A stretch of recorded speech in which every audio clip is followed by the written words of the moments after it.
बेहद की परम शांति। परम शांति। ध्यान किसका लगाएं, कैसे लगाएं, उसके बारे में जरा बताता हूँ। ध्यान जगत पिता का लगाएं या जगत माता का लगाएं, ये भक्ति मार्ग में होता है ना। जगत माता, जगन्नाथ कहते हैं उसको। तो जगन्नाथ में भक्ति मार्ग वाले कई जगह कोई राम को मानता है, कोई कृष्ण को मानता है, कोई शिव को मानता है। और माताओं में तो एक जगत माता, जगत जननी बोलते हैं। मगर ध्यान किसका लगाए, सबकी अलग अलग विधि हैं। अब जो इष्ट देव हैं सभी अपने अपने इष्ट देव का ध्यान लगाते हैं, सभी भक्ति मार्ग वाले। और सभी का भक्ति मार्ग में ध्यान लगाने की विधि अलग अलग है। ध्यान लगाना मना पूरी बुद्धि से उसको याद करना। ध्यान लगाना मना उसी में खो जाना, उसमें लवलीन अवस्था हो जाना, उसको ध्यान लगाते लगाते उसमें खो जाना, उसी की अवस्था को पा लेना। जैसे कृष्ण की अवस्था में राधाएं खो जाती थी, राधा कृष्ण की अवस्था में खो जाती थी, तो राधा कृष्णमय हो गई, तो राधा में कृष्ण देखा, इसको ध्यान कहेंगे, उसी को ध्यान कहेंगे। तो ध्यान की स्टेज ऐसी होनी चाहिए। जो भक्ति मार्ग में ध्यान तो अलग अलग इष्ट देव का लगाते हैं, मगर ज्ञान मार्ग में तो सभी जानते हैं ध्यान किसका लगाए, आत्मस्वरूप बन के परमात्मा को याद करना है। कई लोग निर्गुण निराकार को याद करते हैं, शिव को याद करते हैं, बीके वाले तो निर्गुण निराकार। मगर वास्तव में देखो, भक्ति मार्ग में दो प्रकार का है। एक निर्गुण निराकार को भी मानता है और साकार को मानता है।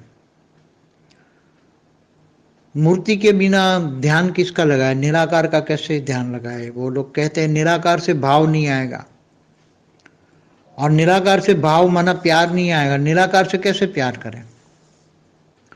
ये तो ज्ञान मार्ग में जब आत्मा का पिता परमात्मा कहते हैं, तब पिता पुत्र का संबंध होता है। आत्मा का पिता परमात्मा, तो संबंध क्रिएट हुआ कि मैं रचना और रचयिता, तो मेरे रचयिता है, मेरे पिता है, परम पिता है, तो भाव आता है। निराकार से भाव आता है। तो भक्ति मार्ग में भाव बिना भी भक्ति नहीं हो सकती। भक्ति माना भावना। अब ये तो भक्ति है, तो भावना के बिना, तो इसलिए वो सगुण की उपासना करते हैं, साकार की उपासना करते हैं। भक्ति मार्ग वाले उसमें खो जाते हैं। ध्यान माना बुद्धि पूरी लगा देना, दुनिया को भूल जाना, पूरी दुनिया को भूल जाना, अपने इष्ट देव में ध्यान मग्न इतना हो जाना। जैसे मीरा हो गई मगन, तो मीरा का जो ध्यान कृष्ण में रहता था, कितना कृष्णमय हो जाती थी मीरा। तो ऐसे कई भक्ति मार्ग में उदाहरण मिलेंगे आपको, बहुत भक्ति मार्ग में। तो ध्यान लगाने वाले जो ध्यान की विधि जानते हैं, मगर भक्ति मार्ग में तो ध्यान लगाना सीधी सादी बात होती है कि उसको जिस रूप को, जिस स्वरूप को तुम मानते हो, जिस इष्ट देव के स्वरूप को मानते हो, उसी स्वरूप में खो जाओ। उसी रूप में खो जाओ, तो उसी रूप में तुम याद करते करते उसी रूप को तुम पालोगे। अगर उसी को कहते हैं अंतमति सुगति, उसी जो इष्ट देव का स्वरूप याद करते करते अगर आत्मा वो स्वरूप में खो जाती हैं और शरीर छूट जाता है, तो उसी रूप में जहाँ भी वो है वहाँ वो आत्मा चली जाएगी, उसी रूप को पाएगी।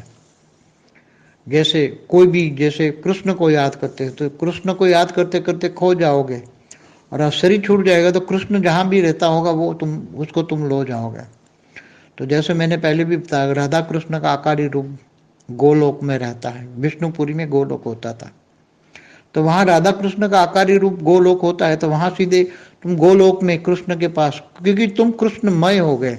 दुनिया छोड़ दी तुमने, दुनिया याद ही नहीं, किसी नष्ट मोह हो गए, इच्छा मात्र अविद्या हो गए, एक स्वरूप में खो गए।